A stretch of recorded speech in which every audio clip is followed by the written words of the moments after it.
This is R.A. Burrell, and I'm going to go over and introduce the tracking URL feature of Honeycomb to you.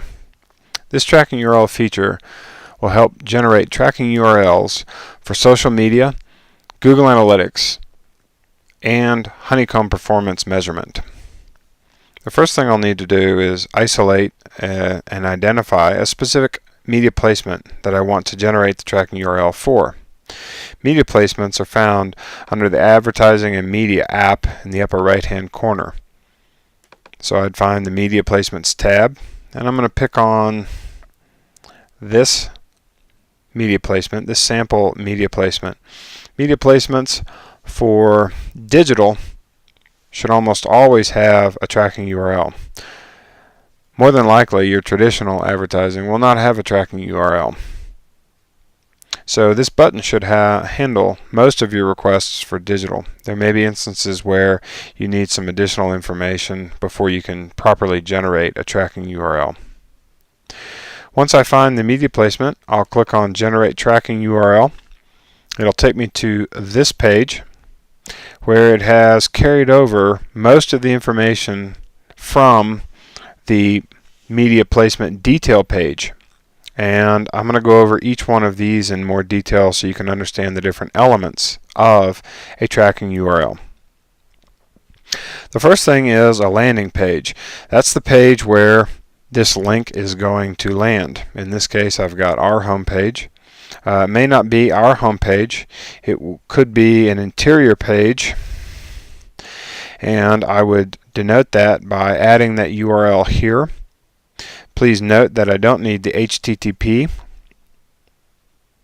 I don't need to include that. It automatically will add that to the tracking URL. However, if it's an interior page that I'm going to use for a tracking URL in the landing page, it's best to copy and paste that tracking URL in here. Once I'm done, to make sure that this URL is working, I can use this test URL button to make sure that I have a properly formed tracking URL. I'll show you how that works in just a minute.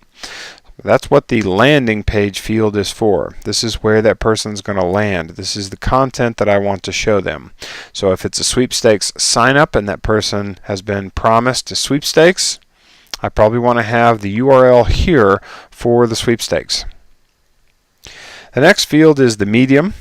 The medium is used less and less relevantly in today's market, but I may want to denote whether this traffic is email or direct or display or from social, and that's what the medium will help you report on, so you can see your search traffic versus your email traffic.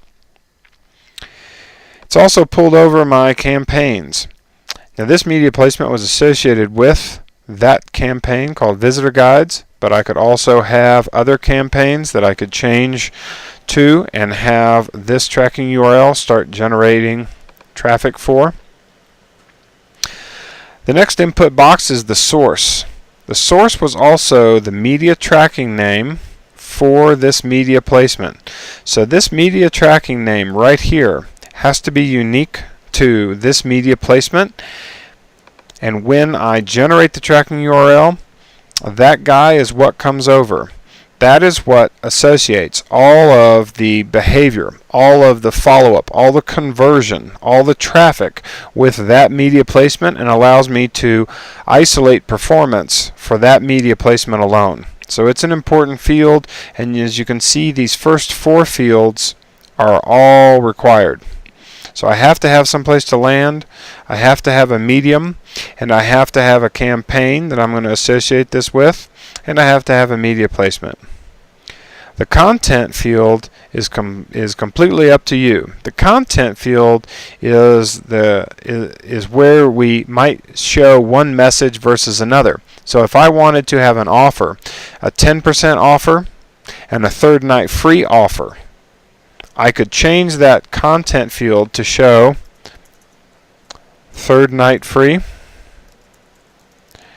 and it would allow me to isolate one message from another. It might also be related to the creative, so I might have a blue for the content. The next thing I'm going to do, now that I've filled all that out, is I'm going to check that URL, and I clicked on it, and as you can see, the proper page came up. So it looks like I've got a properly formatted URL. When I get to the content, what happens is it shows me my tracking URL right here. Now, you should always test that URL to make sure that it's properly formatted. One way you can do that is by clicking on the Test the URL. Another method you can do that I think is important is you can copy this and paste it into, or if you need to deliver it to someone for their use, you can copy and paste directly from here. There's another button that I think is very handy. It's called the Save button. By clicking on the Save button, it takes that long tracking URL and displays it right here. So I've got that really long URL right here. It's saved to this media placement. And when it does that, it can also create my bit.ly. So it's created the bit.ly link. When I add my login credentials for my bit.ly account to Honeycomb, it will automatically create a very short, very nice bit.ly link. So if you notice, that also went to the same page. That's what the bit.ly does. But it's very short, and if I'm dealing with people who may corrupt the tracking URL, you probably want to give them a bit.ly. It's also important when you're using social media to use these short URLs rather than the very long ones. Even though they wind up on the same page, either one of these will work. We normally prefer to use the bit.ly links for the reasons I just stated. So that's everything related to the tracking URL button that lives right here, generate a tracking URL inside of media placements. Thank you.